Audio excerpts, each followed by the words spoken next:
ಇದೇನಿದು? ನಾನು ಎಲ್ಲಿ ಶುರು ಮಾಡಿದ್ನೋ ಅಲ್ಲೇ ಬಂದು ನಿಂತಿದ್ದೀನಲ್ಲ. ಈ ಕಡೆಯಿಂದ ದಾರಿ ಇದೆ ಅನ್ಕೊಂಡು ಬಂದ್ರೆ ಎಲ್ಲ ಕಡೆ ಕಲ್ಲಿನ ಗೋಡೆಗಳೇ ಕಾಣಿಸ್ತಾ ಇದೆ. ಅಕ್ಕನ ಹುಡ್ಕೊಂಡ್ ಬಂದವಳು ನನಗೇನೆ ದಾರಿ ತಪ್ಪೋಯ್ತಾ? ಈ ಚಕ್ರವ್ಯೂಹದಿಂದ ಆಚೆ ಹೋಗೋದಕ್ಕೆ ಸಾಧ್ಯನೇ ಇಲ್ವಾ? ಅಕ್ಕ ಅಕ್ಕ ಎಲ್ಲಿದ್ಯಾ? ಹಾಗಾದ್ರೆ ನಮ್ಮ ಅಕ್ಕನ ಹೇಗೆ ಹುಡುಕ್ಲಿ ನಾನು?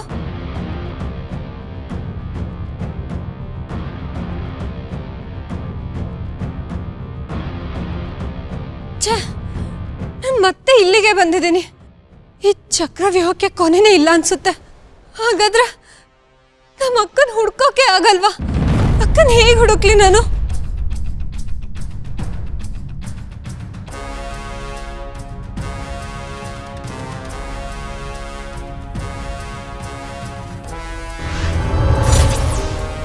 ಅಯ್ಯಯ್ಯೋ, ರೇಖೆ ಬೇರೆ ಕಡಿಮೆ ಆಗ್ತಾ ಇದೆ.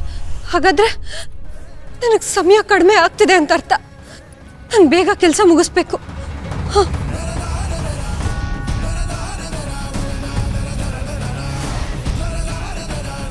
ಛೇ, ಹಚ್ಚಿಟ್ಟಿರೋ ದೀಪನ ಆರಿಸೋದಕ್ಕೆ ಆ ಶಂಭು ಬಿಡ್ತಿಲ್ಲ. ಇವಳನ್ನ ಕಾಪಾಡ್ಕೊಳ್ತೀನಿ ಅಂತ ಪಾಪ ನಂಬಿದಾನೆ. ಆದರೆ ಇವತ್ತು ಈ ದುರ್ಗನ್ನ ನಾನು ಸುಮ್ಮನೆ ಬಿಡೋದಿಲ್ಲ. ನಮ್ಮ ಮಾಯಾಜಾಲದಲ್ಲಿ ಸಿಕ್ಕಾಕೊಂಡಿರೋ ಇವಳನ್ನ ಮುಗಿಸೋದು ನನಗೇನು ಕಷ್ಟದ ಕೆಲಸ ಅಲ್ಲ. ಈಗಲೇ ಹೋಗಿ ಇವಳ ಕುತ್ತಿಗೆನ ಸೀಳ್ಬಿಡ್ತೀನಿ. ನೀನು ಮಾಡ್ಬೇಕಾ? ಆತುರ ಪಟ್ಟು ನಿನ್ನ ಅಸ್ತಿತ್ವವನ್ನ ತೋರಿಸ್ಕೋಬೇಡ.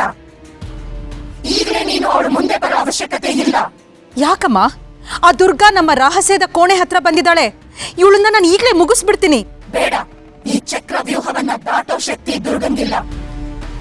ಇವಳು ಎಷ್ಟೇ ಓಡಿದ್ರು, ಎಷ್ಟೇ ಹೋರಾಟ ಮಾಡಿದ್ರು ಸುತ್ತಿ ಸುತ್ತಿ ಮತ್ತೆ ಇಲ್ಲೇ ಬರ್ತಾಳೆ. ಇವಳಿಗೆ ಯಾವ ದಾರಿ ಸರಿ, ಯಾವ ದಾರಿ ತಪ್ಪು ಅಂತ ಗೊತ್ತಾಗೋದೇ ಇಲ್ಲ. ಅಂಬಿಕಾಳನ್ನ ತಲುಪೋ ಮೊದಲೇ ಇವಳು ದಣದು ಹೋಗ್ಬೇಕು. ಇವಳಿಗೆ ಅಂತ ಕಾಯ್ತಿರೋ ದೀಪ ಆರೋಗ್ಬೇಕು.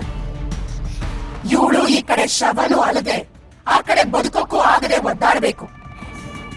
ಈ ಚಕ್ರವ್ಯೂಹನೇ ಇವಳಿಗೆ ದೊಡ್ಡ ಶಿಕ್ಷೆ. ಸುಮ್ನೆ ಮರೆಯಲ್ಲಿ ನಿಂತು ಅವಳ ಪರದಾಟನ ನೋಡಿ ಸಂಭ್ರಮಿಸು.